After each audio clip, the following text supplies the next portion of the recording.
Bem-vindos! Hoje a gente vai falar sobre um tema que precisa estar na ponta da sua língua, sabe por quê? Ele faz parte do nosso dia a dia, de uma maneira tão frequente e às vezes a gente nem nota. Compras, dados pessoais, conversas do cotidiano, ele está sempre presente. Estou falando dos numerais. E por mais que você ache que não tem dúvida nenhuma sobre esse assunto em espanhol, é um tema que de vez em quando é bom você treinar. E muitas vezes os alunos ficam com dúvida na hora de falar porque não conseguem associar, não conseguem lembrar direito como é que se escreve. Porque os numerais em espanhol são parecidos com a língua portuguesa, mas tem algumas situações que você precisa tomar muito cuidado. E é disso que a gente vai tratar nesse vídeo. Os 3 pontos que você precisa ter mais atenção na hora de estudar os números. E no final eu vou te falar quais são aqueles que são mais perigosos, que você precisa tomar mais cuidado na hora de estudar.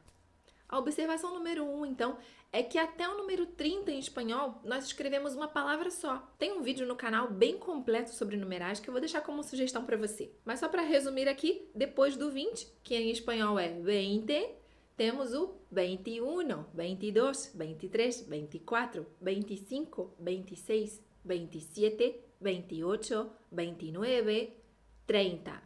Todos eles escritos com uma palavra só. Segunda observação, depois do 30, nós vamos usar o Y para separar dezena e unidade. Lembra quando você estudava aquelas casinhas, a casinha da dezena, a casinha da unidade? Então, o Y só vai aparecer em espanhol separando números de dezena e unidade. Então, como é que a gente fala este número em espanhol? 150. Não vai aparecer o Y, porque aí a gente está falando de centena e dezena. E esse? 206. De novo, nós não estamos diante de dezena e unidade. Aí é centena e unidade. Então, não vamos usar o Y. Não vamos usar la Y. E em que ano nós estamos?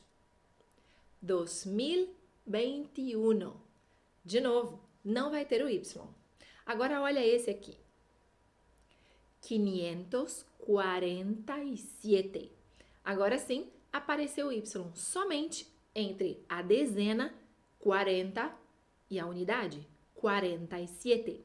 Terceira observação, quando a gente fala de números muito grandes, se você encontrar em espanhol o número bilhão, ele não corresponde a 1 bilhão em português, mas sim a 1 trilhão.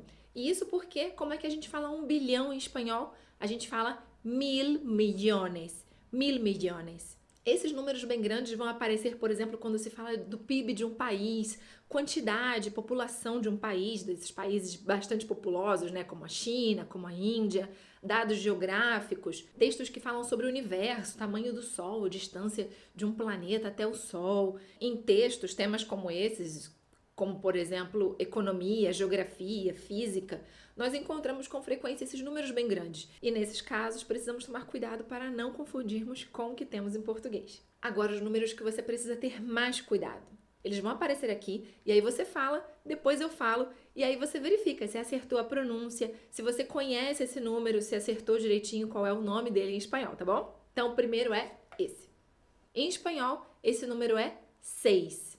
6. Igualzinho ao português, porque em espanhol tem uma porção de palavras que aparecem IE, né? Como quero e eu quero, mas não é o caso do número 6. Ele é igualzinho ao que nós temos em português. 6. Então, cuidado para não confundir, tá bom? Agora esses dois. 20 e 30. Novamente, muita gente confunde por causa dessa questão de que em espanhol aparece uma porção de IE quando em português nós temos E. Mas isso não é via de regra, não acontece em todas as palavras. No caso desses dois numerais, primeiro nós temos o E e depois o I. 20, 20 e 30. 20 e 30. E agora vai ser uma sequência aqui de 3 para você me falar, tá? Esses numerais são 7, 70, 700. Então veja que no caso do 7 apareceu um I, como em 7, 17, 27, mas na dezena e na centena nós vamos ter somente o E. 70 e 700. Outra sequência que você precisa tomar cuidado é essa daqui. 9, 90, 900. Acontece mais ou menos a mesma coisa que com o siete. Então, 9 é nueve. Esse O virou o E, né? Nueve. Agora, a dezena e a centena vai ser só com O. E lembra de ser sempre um som fechado. 90, 900. E a sua missão de hoje é, após ter estudado os numerais, escreva 3 numerais e que em algumas situações você vai até precisar falar esses numerais, como por exemplo, o ano do seu nascimento, a sua idade, o número da sua residência.